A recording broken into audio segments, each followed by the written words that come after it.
Hi, Joey.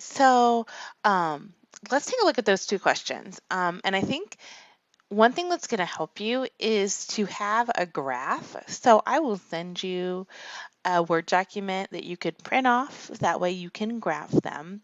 And you're going to be looking for two things. So one question asked for the two vertices, and then the other question asked for the line segments, or like the length of the segments.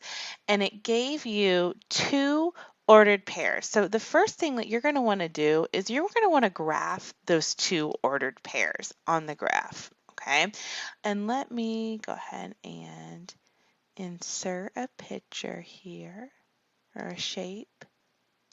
I'm just doing this in a Word document here. So we have -4, 1, 2, 3, 4, and then up 3, 1, 2, 3.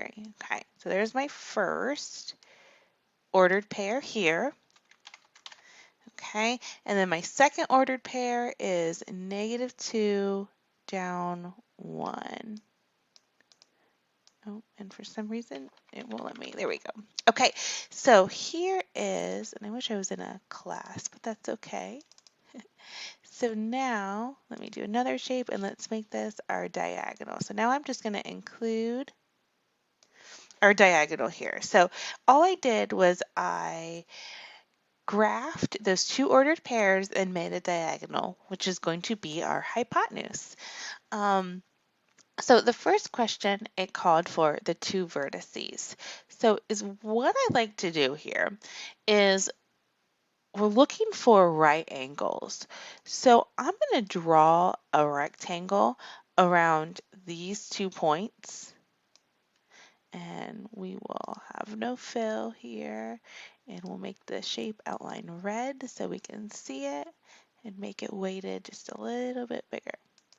Okay, so if I make a rectangle around from like one point to another, it's going to give me my two vertices, which one, oh, let me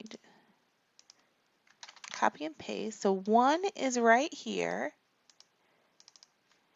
So that would give me a vertice of -4, comma, what is that? -1.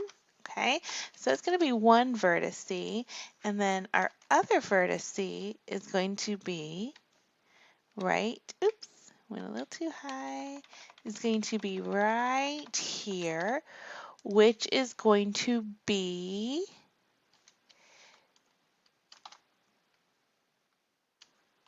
-2, comma,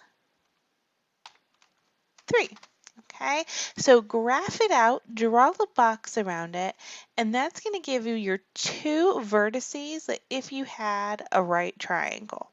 Okay, now for the length of the line segment, now that we have our right triangle, we can count the units for each of the side lengths and use the Pythagorean theorem to solve. So for this side length, we would have 1, 2, 3, 4.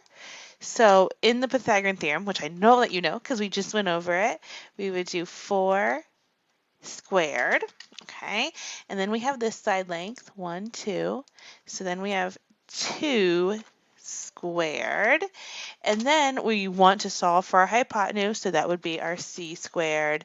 And you know what to do. We're going to take 4 squared plus 2 squared, plug that into our calculator, and then take the square root, and that is going to give you the length of the segment. So what I'm going to do is I'm going to give you a practice problem very similar, and if you can answer the practice problem through email, I will give you your 6 points for those two questions. So let me know if you have any questions, and hopefully this helps. Have a great weekend, Joey.